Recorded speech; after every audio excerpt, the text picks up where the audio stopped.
आपण हे वैभवलक्ष्मीचं व्रत करतो तेव्हा आपण पहिले संकल्प करायचा की मी 11 उपवास 11 शुक्रवार करेल किंवा 7 करेल किंवा 5 करेल किंवा 21 करेल.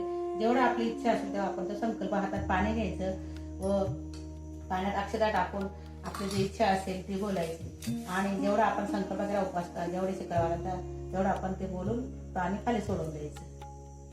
आम्ही वैभवलक्ष्मीचं व्रत करते. माझे 11 शुक्रवार संकल्प केला आहे मी. तेव्हा प्रथम काय करायचं, आपण जागा स्वच्छ करून घ्यायची. त्यानंतर तिथे एक असं चौरंग किंवा पाट मांडायचं. पाटावर स्वच्छ असा रुमाल कपडा स्वच्छ असा देवाचा कपडा अंथरायचा. त्यानंतर आपल्याकडे फोटो असेल लक्ष्मी मातेचा तर तो फोटो ठेवायचा, खाली अक्षता ठेवायच्या, वर फोटोची मांडणी करायची. नंतर एका ठिकाणी गोल असं तांदळाचं वर्तुळ करायचं. त्यावरती एक तांब्याचा भरलेला कलश ठेवायचा. कलशामध्ये अक्षदा, एक पैशाचा नाणा व हळदी कुंकू टाकायचं त्याच्यामध्ये.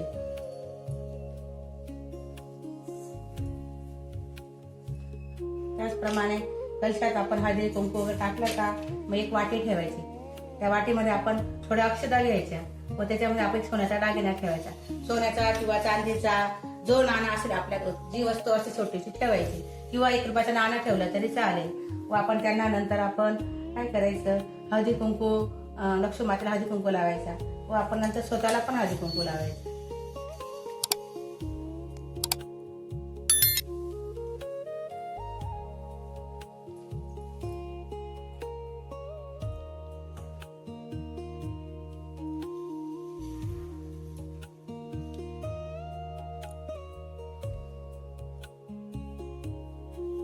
अक्षदा वगैरे राहायच्या. त्याचप्रमाणे सोन्याच्या दागिन्याला पण आपण हळदी कुंकू अक्षदा व्हायच्या. आपण जो खाली कलश मांडला आहे ना त्याला तिथे सुद्धा आपण हळदी कुंकू व्हायचं.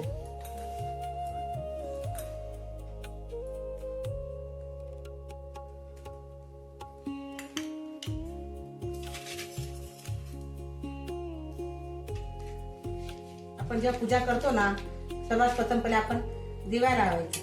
कारण की दिवा हा साक्षीला असतो, एक वकील असतो. ज्याप्रमाणे आपल्या जीवनात एक काही केस झाले तो वकील असतो, त्याचप्रमाणे हा दिवा सुद्धा आपल्या जीवनातला एक देवाची पूजा करताना साक्षीला असतो. तो एक आपला म्हणजे वकीलच असतो एक प्रकारे, तो साक्षीदार म्हणतो आपण त्याला.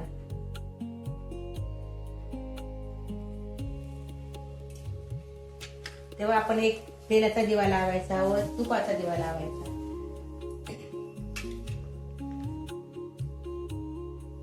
त्यानंतर सर्वप्रथम आपण आपल्या पूजेसाठी घंटा ठेवायचा डाव्या बाजूला देवाची. नंतर आपण गणपती म्हणून एक सुपारी मांडली. त्या सुपारीच्या अभिषेक पाटावर देवीच्या म्हणजे देवी मातेच्या उजव्या हाताला आपण त्या सुपारीची मांडणी करायची. आपण सुरुवातीला सुपारी म्हणून गणपतीची स्थापना केली, तिचा अभिषेक करायचा आपल्याला. सर्वप्रथम 5 पळ्या आपण गणपतीला सर्वप्रथम पहिले आपण गणपती बाप्पाची स्थापना करायची. गणपती बाप्पाचा अभिषेक करायचा. 5 पळ्या चांगलं पाणी टाकायचं. मनात मंत्र म्हणायचं. वक्रतुंड महाकाय सूर्यकोटी समप्रभ निर्विघ्न कुरु सर्व कार्येषु सर्वदा. 5 वेळा शुद्ध पाणी टाकायचं. ओम गण गणपते नमः, ओम गण गणपते नमः, ओम गण गणपते नमः, ओम गण गणपते नमः, ओम गण गणपते नमः. मग पंचामृत टाकायचं 5 वेळा. ओम गण गणपते नमः, ओम गण गणपते नमः, ओम गण गणपते नमः, ओम गण गणपते नमः. पुन्हा चांगल्या पाण्याने अभिषेक करायचा. ओम गण गणपते नमः, ओम गण गणपते नमः, ओम गण गणपते नमः, ओम गण गणपते नमः. 5 पळ्या शुद्ध पाणी टाकल्यानंतर गणपती बाप्पाला स्वच्छ कपड्याने पुसून घ्यायचं व आसनावर त्याची मांडणी करायची. आपण त्याला हळदी कुंकू व्हायचं.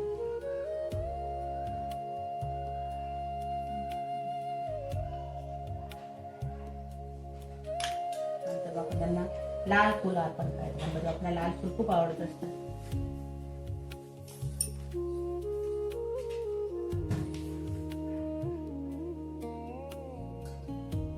आपण त्यांना गुळ खोबऱ्याचा नैवेद्य दाखवायचा. ओम श्री सत्यनवरतं संचयामि 3 वेळा पाणी फिरवायचं नैवेद्यावरती. ओम श्री सत्यनवरतं संचयामि. ओम भूर्भुवस्वं तत्सवितुर्वरेण्यं भर्गदेवस्य धीमहि धियो यो नः प्रचोदयात्. ओम प्राणाय स्वाहा, ओम अपानाय स्वाहा, ओम व्यानाय स्वाहा, ओम उदानाय स्वाहा, ओम शमनाय स्वाहा, ओम ब्रह्मण्यामृतत्वाय स्वाहा. नैवेद्यं समर्पयामि. आंबा नंतर आपण महालक्ष्मी मातेची अभिषेक करायचा. आपल्याकडे श्रीयंत्र असेल ते सुद्धा घ्यायचं पूजेला, ते सुद्धा अभिषेक करायचा.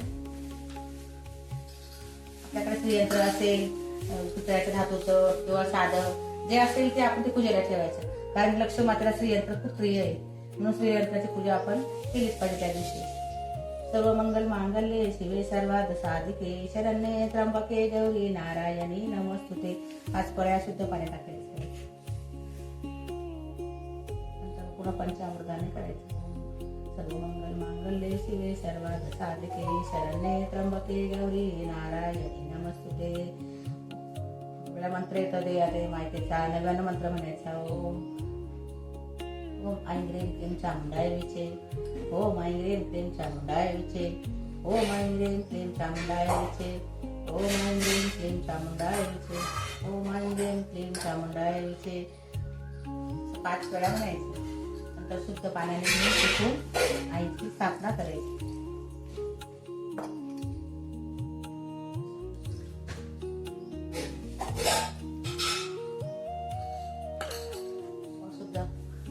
कोरड्या कपड्याने पुसून ठेवायचं.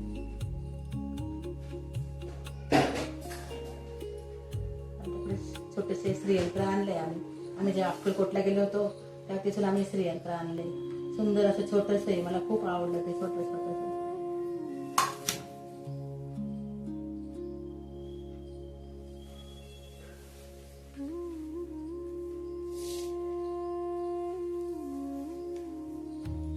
नंतर आपण त्यांना आई देवी महादेवीच्या मूर्तीला आणि श्रीयंत्राला हळदी कुंकू व्हायचं.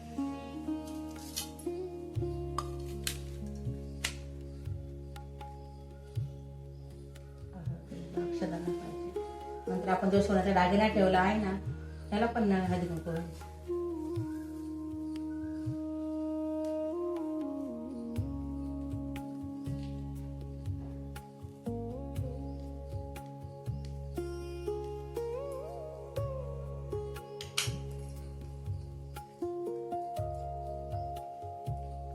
लाल रंगाचं फुल व्हायचं. लाल जे असेल ते आपल्याजवळ फुल. तांबडी फुलं असेल तर खूपच उत्तम. लाल फुल पण आवडतं.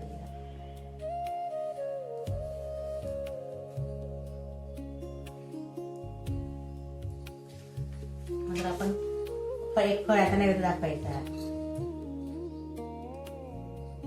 गोड साखर असेल प्रसाद, साखर गोड कसं त्याचा नैवेद्य दाखवायचा जे असेल ते.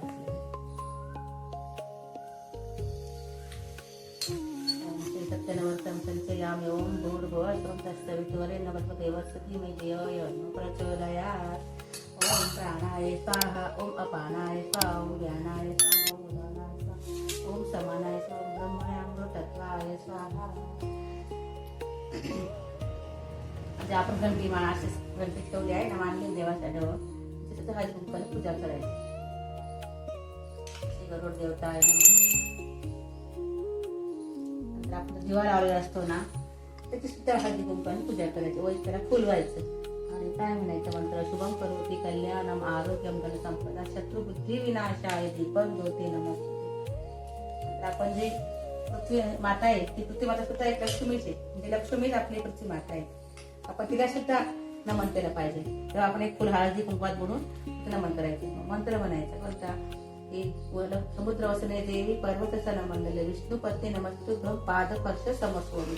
म्हणजे मी त्याची पृथ्वीवर चालते आई माता, तर माझ्याकडे काही चूक झालेली असते मला क्षमा कर. माझे पाय तुझ्या पृथ्वीवर पडत आहे तेव्हा मला क्षमा कर तुझं असं काही कर.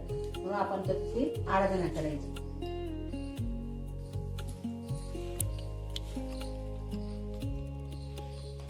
आता आपण महालक्ष्मी मातेची कहाणी मातेची कहाणी ऐकायची व वाचायची. म्हणजे आपल्या सर्व ऐकायला असं घरात घर बोलवायचं आणि आपण एका जणांची पूजा करायला ती वाचायची. मग आरती कथा झाली का मग आपण ती आरती करायची देवी मातेची. नंतर संध्याकाळी मग आपण गोड नैवेद्याचा प्रसाद करायचा आहे. जे आपल्या घरात असेल भाजी पोळी जो स्वयंपाक बनवतो तो दाखवायचा आणि एखादी गोड वस्तू करायची. त्यानंतर एक छोटीशी पोळी करून गोमातेचा नैवेद्य काढायचा. अशा प्रकारे आपण ती पूजा करायची. आणि सकाळी म्हणा संध्याकाळी जेव्हा आपण तिथं सकाळी केलं तरी चालेल. आपण ते कलशाच्या पाण्यात तुळशीचा टाकायचं व आपण त्याचं विसर्जन करायची पूजा. आता आपलं सगळं अभिषेक वगैरे सर्व झालंय व्यवस्थित, पूजा नैवेद्य वगैरे. त्यात आपण तिथले 5 देवीचे 5 मंत्र दिले, ते पण पुस्तकात दिलेले आपण ते वाचू शकतो. ते पण वाचून घ्यायचे. नंतर लक्ष्मी महालक्ष्मी मातेचं अष्टक आहे ते म्हणून घ्यायचं. त्यानंतर आपण कहाणीची सुरुवात करायची, कहाणी वाचायला. कहाणी श्री गणेशाय नमः, श्री वैभव लक्ष्मी मातेची कथा. एक फार मोठे नगर होते. त्या नगरात विविध व्यवसाय चालत असत. असे जसे कीर्तन, कथा, देवभक्ती, देवपूजा वगैरे चालू असत. व त्या गावात तसेच चोऱ्या, दरोडे, मद्यपान, जुगार तेही चालत असे. नीतिमान आणि धर्मशील माणसे त्यापासून 4 हात दूर होती. अशा त्या नगरात एक दाम्पत्य राहत असे. पतीचे नाव युगंधर आणि पत्नीचे योगिनी. पत्नी भाविक, श्रद्धाळू व सुशिक्षित होती. तिचा पती उद्योगपती होता. तिची स्थिती चांगली होती. संसार सुखात चालला होता. योगिनी रोज देवीच्या मंदिरात जात असत. ते एखादे भजन म्हणत असत. पतीचीही तिला साथ होती. पण कालचक्र सतत चाकाच्या आऱ्याप्रमाणे फिरत असते. दैवाची गती कोण नाही. मग पूर्वी भाग्यपंक्ती युगंधरला आपण एकदम श्रीमंत व्हावे असे वाटू लागले आणि तो जुगारी बनला. जुगारी बनल्याने कुणाचे भले झाले आहे का? शूर, कीर्तिवद्य व पांडवांनाही त्यामुळे 12 वर्ष वनवास भोगावा लागला. द्रौपदीची विटंबना झाली. वैभव गेले. भगवान शंकराची कृपा म्हणूनच अखेर विजयी झाले. युधिष्ठिराने नगरात प्रवेश करताच दुर्गा मातेचे स्तवन केले. श्रीपाद अनंत अशी दुर्गा माता यांच्या कृपेने पांडव पुन्हा सुरक्षित झाले. परमेश्वरी अधिष्ठित महासंकटे निवारण करत होतात. परमेश्वराच्या अधिष्ठानाने सगळे महादुःख, महासंकटे दूर होतात. हेच तर खरं आहे.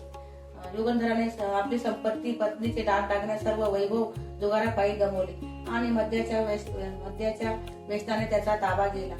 व दिशिलावती योगीने काबाड कष्ट करून देवीची करुणा भासू लागली. ती संकोचाने बाहेर पडत असते. देवळातही जाई नशी झाली. घरची देवाची करुणा भासू लागली. इकडे काय झाले? देवीला आपल्या प्रिय भक्तीने मंदिरात येत नाही म्हणून ती चिंता वाटू लागली. व ती भजनामध्ये आनंदाने म्हणणारी योगिनी आज का बरं येत नाही? तिच्याकडे आपण गेले पाहिजे. मग काय उशीर? देवीने श्वेत वस्त्र परिधान केले, वृद्ध स्त्रीचे रूप घेतले आणि योगिनीच्या दारापाशी आले.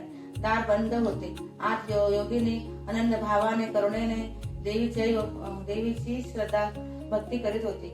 वृद्ध स्त्रीने दार वाजविले. योगिनीने दार उघडले. काय हवे आपल्याला आजीबाई? योगिनी म्हणाली, मग मी तुझ्याकडे आले आहे. ओळखले नाहीस का मला? मी देवळात असते. तुझी प्रार्थना भजन ऐकते. तू का बरं येत नाहीस हल्ली? वृद्ध म्हणाली. योगिनी हमसाहाने रडू लागली. वृद्धेने पाठीवरून हात फिरवला. तिचे डोळे पुसले आणि मग योगिनीने आपल्या करुणा कहाणी सांगितली. वृद्धेने सांत्वन केले. चिंता करू नको म्हणाली. एकाएकी दिव्य प्रकाश खोलीत पसरला. योगिनीला देवीचे दर्शन झाले. देवीने डोक्यावर हात ठेवला व म्हणाली, सुखामागून दुःख आणि दुःखामागून सुख हे येत असते. हृदयात सूर्यनारायणही अस्त आहे. चंद्रालाही लहान मोठे व्हावे लागते. अमावस्या आणि पौर्णिमा येतात जातात. मग अशीच माणसे आपण निश्चित राहिले पाहिजे. भगवंताचे आनंद चिंतन केले पाहिजे. उपासना केली पाहिजे. दुःख सुख दुःख निवेदन याला म्हणतात आणि टाळतात. माझी भक्ती कधीच नाश पावत नाही. तुझे रक्षण करणे आणि व तुझा योगक्षेम चालवणे हे आम्ही करतो. ते चिंता सोडू नकोस. वैभवलक्ष्मी व्रत कर आणि सर्व काही नीट होईल. आई, काय आहे हे व्रत ते मला सांग. मी करीन ते मनापासून. योगिनी म्हणाली. देवी म्हणाली, व्रत फार सोपे आहे आणि साधे आहे, मात्र मनात भाव धरव. हे व्रत शुक्रवारी करायचे असते. शुक्रवारी सकाळी लवकर उठावे, स्नान करावे, त्यानंतर पूर्व दिशेला नमस्कार करावा, लक्ष्मी देवीस नमस्कार करावा व तिचे चिंतन नामस्मरण करावे. जय माता लक्ष्मी व जय माता लक्ष्मी असा दिवसभर जप करावा व दिवसभर उपवास करावा. उपवास शक्य नसल्यास प्रकृतीत झेपत नसल्यास तरी चालेल. रात्री भोजनानंतर उपवास सोडावा. संध्याकाळी हातपाय धुवून पूजा करावी. त्यानंतर एका पाटावर किंवा चौरंगावर स्वच्छ पांढरे चौकोनी वस्त्र मांडावे. त्यावर छोटीशी तांदळाची रास मांडावी. त्यावर जल पूर्ण भरलेला कलश ठेवावा. कलशावर एक वाटी ठेवावी. त्यात सोन्याचा किंवा चांदीचा दागिना ठेवावा. तो नसेल तर 1 रुपयाचा नाणा ठेवला तरी चालेल. कलश ठेवण्यापूर्वी राशीवर कुंकवाच्या स्वस्तिक काढावी. कलशाला कुंकवाचे 8 दिशेने बोट रेखा उभ्या उठाव्या. श्रीयंत्र कलशात टाकून कलशाला टेकून अथवा जवळ ठेवावे. प्रथम सुपारी विड्यावर पाणी सोडून गणपतीचे पूजन करावे. हळदी कुंकू व इत्यादी सुगंधी पुष्पे देवीस व श्रीयंत्रासह अर्पावी. तांबडे फुले देवीस ठेवावी. त्याचप्रमाणे वाटेतील व श्रीयंत्रासह पांढरे तांबडे फुलं व्हावे. देवीला नमस्कार करावा. देवीचे स्तवन श्लोक म्हणावा. आपली इच्छा सांगावी. प्रार्थना म्हणावी. गोडाचा नैवेद्य दाखवावा. महालक्ष्मी अष्टक म्हणावे. मग आरती करावी व त्याचप्रमाणे आपल्या संकल्पाप्रमाणे 11 किंवा 21 शुक्रवार याचे पूजन करावे. शेवटच्या शुक्रवारी 5 किंवा 7 कुमारिकांना किंवा सवासिनांना बोलवावे व त्यांना लक्ष्मीचे रूप मानून त्यांचे पाय धुवावे. त्यांच्या कपाळी हळदी कुंकू अक्षता लावाव्या. प्रसाद द्यावा. तसेच व्रत कथेचे नवीन एक पुस्तक द्यावे. त्या दिवशी यथाशक्ती भोजन घालावे. देवीच्या नैवेद्यास खीर करावी. पूजाविधी आटोपल्यानंतर रागणा परत अंगावर घालावा अथवा जागच्या जागी ठेवावा. कलशातील पाणी तुळशीत विसर्जन करावे. तांदूळ पक्ष्यांना खायला ठेवावे. या व्रताने वैभव, ऐश्वर्य, संपत्ती मिळते. संकटे नाहीसे होतात. घरात सुख समृद्धी भरभराटी होते. लक्ष्मीचा वास घरात राहतो. योगिनी सर्व काही मनपूर्वक लक्षपूर्वक ऐकत होती. हे व्रत मी मनोभावे करेन असे देवीस म्हणाली. देवीस म्हणाले. योगिनी असे म्हणत तोच तथास्तु कल्याणमस्तु असे त्रिवार उच्चारून देवी अंतर्धान पावली. तो तेजही प्रकाशही गेला व योगिनीने अंतःकरणात आशेचा व सतेचा प्रकाश दीप उजळला. तिने पहिल्या शुक्रवारी 11 शुक्रवारचा संकल्प करून मनोभावी पूजा केली. रात्री धुरंधराला प्रसाद दिला. प्रसाद पोटात जाता धुरंधराला उपरती होऊ लागली व त्याला पश्चाताप व्यक्त केला. योगिनीचे व्रत सुरू होते. युगंधर आता काम करू लागला. दोघेही भरपूर कष्ट करू लागले. युगंधराचे मद्यपानाचे व्यसन सुटले. घरातील मतभेद संपले आणि पत्नीचे ओरंबळून घेतलेले दागिने त्याने सोडून आणले. 11व्या शुक्रवारी मोठ्या थाटाने व उल्हासित अंतःकरणाने त्यांनी उद्यापन केले. सुवासिनींना लक्ष्मी म्हणून साक्षात्कार केला व प्रत्येकाला या व्रताची एक पुस्तिका दिली. शेजारच्या बाजारांनी हा सर्व अद्भुत चमत्कार बघितला व योगिनीकडून व्रत समजून घेऊन त्याही करू लागल्या. श्री वैभवलक्ष्मीच्या मातेच्या व्रत प्रभावाने योगिनी व धुरंधर संपत्ती वगैरे ऐश्वर्याने संपन्न होऊन सुखी झाले व तो नम्रतेने व आदर शिस्त व त्याचे शिलाचे पाळू लागला व योगिनीवर जशी वैभवलक्ष्मीची कृपा झाली तशी तुम्हा आम्हावर सर्वानुभव. कुटुंबात निर्वेशने सुख समृद्धी बुद्धी श्रद्धा मुक्त संतती नांदो. ही 60 उत्तराची काने वाचा. उत्तरी सुख संपूर्ण. महालक्ष्मी माते की जय. त्याचे वाचन झाल्यानंतर आपण काय करायचं? आरती म्हणून घ्यायची गणपतीची. जशी महालक्ष्मी मातेची आरती पण दिली यांनी पुस्तकात. ती आरती म्हणून घ्यायची व नंतर आपण मनोभावे प्रार्थना करायची मातेला की माझ्या या व्रतामध्ये तू करत राहील समाधान आहे. आईच्या मुलांना कधी म्हणजे आई मुलांना राग करत नसतो तरी आपण आपली क्षमा मागून घेतला आहे. दाखवायचं आपली कथा की पूजा वगैरे व्यवस्था आवरून कलशाचं पाणी तुळशीचं अर्पण करायचं व जे आपण ते तांदूळ अक्षर ठेवले आहे ना ते पक्ष्यांना अर्पण करायचं. पक्ष्यांना तो करायचं काही आवडतं आहे सकाळी व्रत राहते सुखी सेवा आहे. आपण मनोभावेने करावा तेव्हा आपली सगळी इच्छा पूर्ण होईल. आपल्या घरात संपत्ती ऐश्वर चांगले आरोग्य संततीची प्राप्ती होते. म्हणून मनापासून तुझे व्रत करत सर्व इच्छा देईल माता पूर्ण करेल. त्याच्या घरात तुझा अखंड वास राहील.